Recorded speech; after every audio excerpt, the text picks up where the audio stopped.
Olá pessoal, seja bem-vindo a mais um vídeo do canal Reflexão de Valor. Meu nome é Jardel Gambetta e no vídeo de hoje vamos dar início a uma série de vídeos sobre um livro polêmico aí pela história, mas muito bacana, de Napoleão Hill. É o livro Mais Esperto que o Diabo.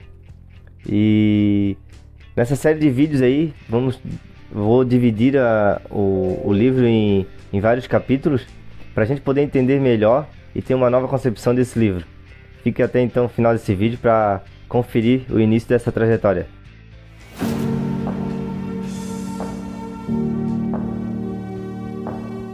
Bom, para começar eu vou relatar aqui, né, o início, o porquê até estou fazendo dessa forma um pouco mais detalhada esse livro. Eu já li esse livro no passado e a visão que eu tinha dele, a interpretação que eu tive foi muito pela ótica da mentalidade. Porém, esse livro também ele traz um pouco de espiritualidade. E quando a gente não está, né, com essa compreensão, com entendimento para o lado espiritual, a gente também acaba não conseguindo compreender e passa despercebido. Então, na releitura desse livro, agora eu estou lendo e estudando capítulo por capítulo, né, para trazer algo um pouco mais resumido e até com uma interpretação um pouco diferente e que possa estar agregando aí no entendimento, no conhecimento de quem acompanha. Esse livro ele traz uma conversa de Napoleão Hill com o diabo, até para dar um resumo um pouco anterior aí a cada detalhe de capítulo. E hoje eu vou falar do capítulo 1 e o capítulo 2, que é o que antecede essa conversa, né? Hoje ainda não vamos começar na conversa que ele teve com o diabo. No entanto, eu já queria adiantar que essa conversa que ele teve com o diabo não é o diabo que muitas religiões ou crenças e enredos aí contados pela história que trouxeram a interpretação que muita gente tem do diabo, que é alguém como a gente, uma pessoa que acaba por estar lá no fogo do inferno, queimando e esperando quem faz o mal nessa terra para receber lá e levar o sofrimento. Não é esse diabo. Aqui a concepção de diabo vocês vão entender que é nada mais nada menos que a nossa mente. Mas então, agora com mais detalhes, eu vou já começar no capítulo 1 para que a gente consiga compreender aí qual que era a ideia que Napoleão Hill queria passar. Bom, para começar falando um pouco do autor, Napoleão Hill foi um estudioso, né? Na época, aí pelo ano de 1920, 1929, nessa época até onde teve a crise ali dos Estados Unidos, crise econômica, e na época ele entrou em contato com vamos dizer assim, o bilionário da época, que era o Carnegie, que era um empresário, né, da indústria do aço, que ofereceu para ele e orientou para que ele fizesse esse estudo, que poderia levar até 20 anos, de estudar as mentes mais brilhantes dos Estados Unidos, né, daquela época, de empreendedores, pessoas de sucesso, assim como outras milhares de pessoas que não obtinham sucesso em seu negócio, né? Pessoas fracassadas, né? Tinha como pessoas fracassadas. E Napoleão Hill ele era um empreendedor também de sucesso. Ele criou na verdade, fundou uma revista que logo após estava dando muito sucesso. Ele acabou por já estava faturando muito com essa revista. Ele acabou por deixar para os seus sócios, né? Entregar de mão beijada, como se diz. E depois de ele já descobrir qual que era vamos dizer assim, para ele, né, o segredo do sucesso, ele ainda não conseguia transmitir para as pessoas, né, o real motivo do sucesso de todos os empreendedores, né, da época. Nesse contexto, no início, no primeiro capítulo, acontece que Napoleão Hill cai como se fosse numa depressão. Ele se desanima, né, chega num estado assim deplorável, onde ele não consegue entender e fica nessa confusão mental do porquê ele, que já teve muito sucesso e tem, né, possuía muito sucesso ainda na área financeira, ele buscava algo ainda e sentia que tinha um vazio dentro dele e que trazia essa tristeza, esse desânimo, né, para ele. E já no início, no capítulo 1, ele começa a nomear, né, o que acaba afetando ele, e que ele até explica no livro que é um dos principais sentimentos aí que nos impede de chegar na realização pessoal, no sucesso, que é o medo. O medo ele começa a dominar ele, e é onde ele não consegue desenvolver mais o seu trabalho. Ele já tem muitos manuscritos já sobre o estudo da época. Provavelmente esse livro foi um já que ele também já estava em mãos ou em fase de construção. E ele não conseguia lançar, não conseguia finalizar o seu pensamento, né, de como as pessoas chegam no sucesso, devido a esse vazio que ele sente. E acontece uma situação com Napoleão Hill, o qual ele estava em contato com o dono de uma revista da época, que era até um senhor que ia acabar por ajudar ele, né, na área financeira. E por ser o dono da revista, que na época teve muita repercussão, um assassinato, crimes ali cometidos por policiais junto com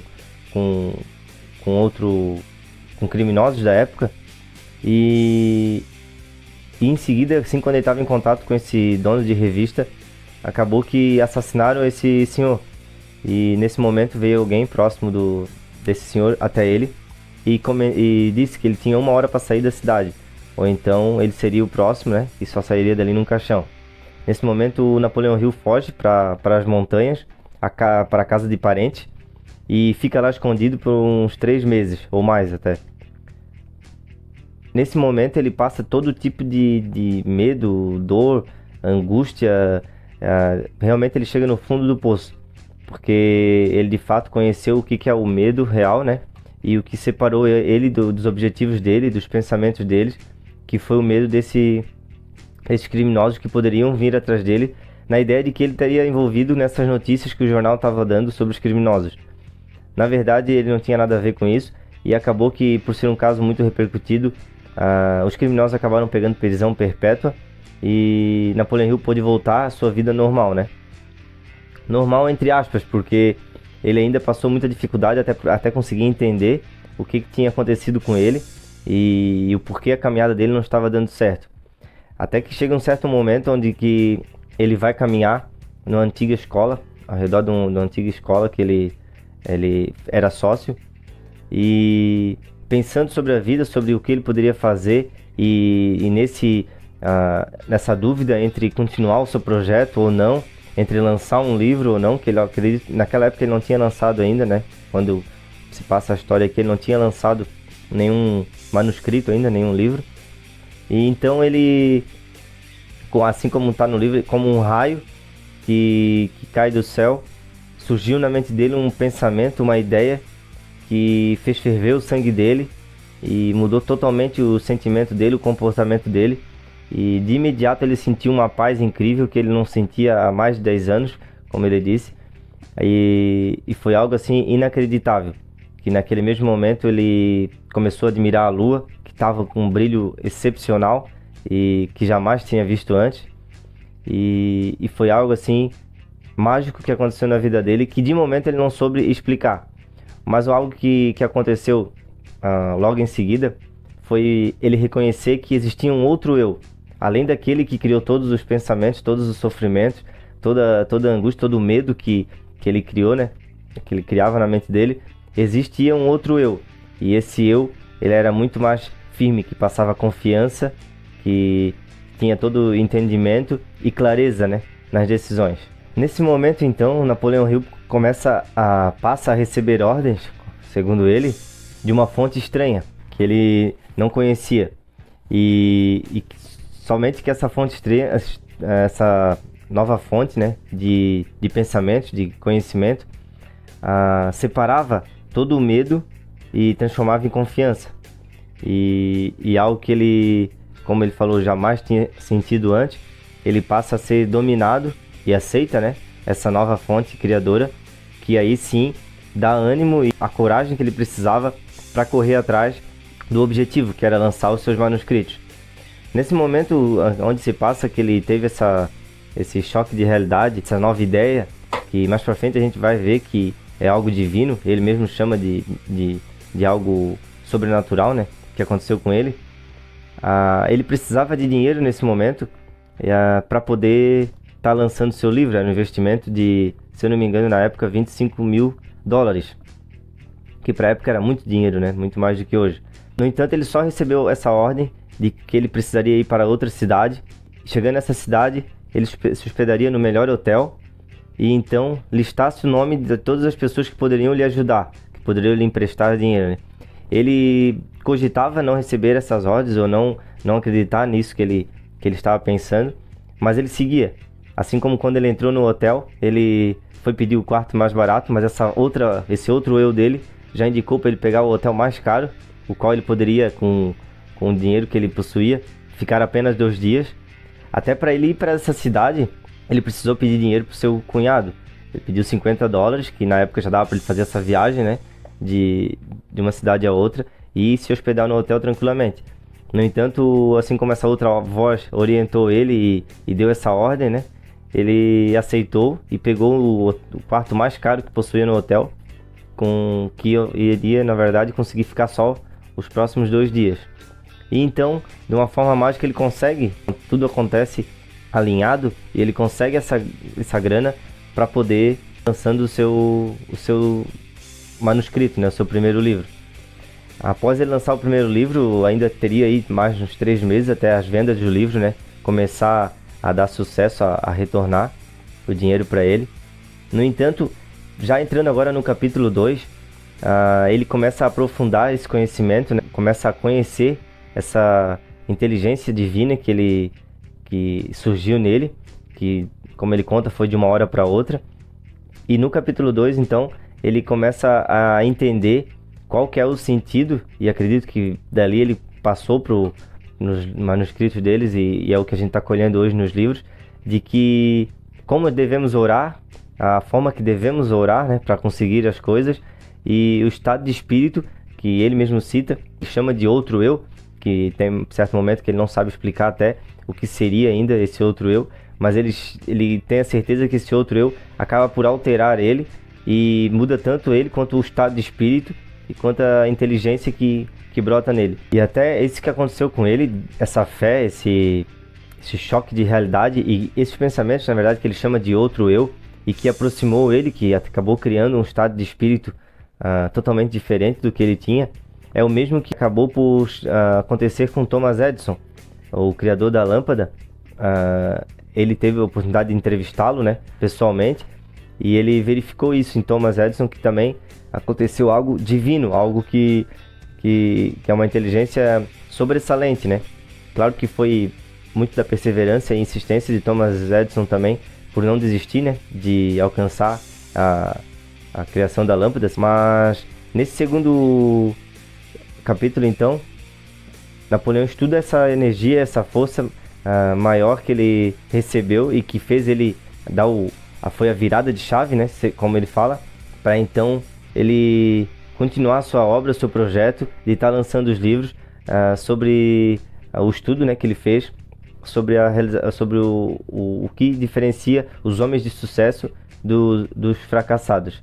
E até a forma, no segundo capítulo, bem legal, que ele fala em que para a gente alcançar, a gente precisa primeiro agradecer o que já tem. No entanto, com o mesmo estado de espírito que a gente possui, a gente não tem como agradecer um dinheiro, vamos dar um exemplo, que a gente tem, sabendo que a gente quer mais dinheiro, mas a gente tem muito pouco agora. Mesmo que a gente tente enganar o nosso subconsciente, a gente não vai conseguir. Não tem como a gente agradecer por algo e estar identificado com outro, né? Vamos dar um exemplo, se eu estou com muito objetivo de ganhar muita grana e eu estou agradecendo por algo que eu já tenho, mas que não foi resultado de muita grana, o que eu estou agradecendo está diferente com aquele objetivo que eu quero. Então é uma oração ineficaz essa de agradecimento. E nesse estado de espírito que ele atingiu, que ele estava suprido ali, na verdade é um estado, e tendo um pouco de conhecimento dessa espiritualidade, agora, como eu disse, lendo o livro pela segunda vez, eu consigo entender que é um estado de espírito realmente. A gente voltar com essa essência divina, que é o que nos preenche, fora qualquer bens materiais ou algo que o dinheiro possa comprar. Até no segundo capítulo ele também comenta de que toda essa experiência que ele teve, esse conhecimento, ele não trocaria por nenhuma riqueza do mundo. Ou melhor, qualquer pessoa que tivesse esse conhecimento, essa experiência, trocaria toda a sua riqueza por aquela, vamos dizer assim, acesso à essência divina, né, que ele teve. Porque nesse momento ele se tornou preenchido, nada além do que ele precisava, de nada a mais, né? No entanto, ele foi atrás dos objetivos dele porque ele já estava satisfeito e com um sentimento de gratidão, porque ele já possuía o maior objetivo dele, que era descobrir, né, o que faltava, o espaço que tinha nele. Então, no vídeo de hoje era essa parte, pessoal. Falamos do capítulo 1 e capítulo 2 aí. E fizemos uma introdução aí, né, na verdade, no livro Mais Esperto que o Diabo, onde Napoleon Hill acontece a experiência dele. E agora, no capítulo 3, já começa essa estranha conversa com o diabo. E vamos decifrar então aí como é que a forma que ele criou, né, esse manuscrito, que é a conversa com o diabo. Provavelmente, eu acredito que será uma luta interna dele com a sua própria mente. Mas vamos então acompanhar aí os próximos vídeos para a gente tá analisando, né, interpretando capítulo por capítulo e tá entendendo de fato aí a conversa com o diabo de Napoleon Hill. Queria agradecer aí a todos que ficaram até o final desse vídeo e não perca então a continuação dessa série aí, que na próxima semana a gente vai estar falando dos próximos capítulos aí do livro Mais Esperto que o Diabo. Um abraço e até o próximo vídeo.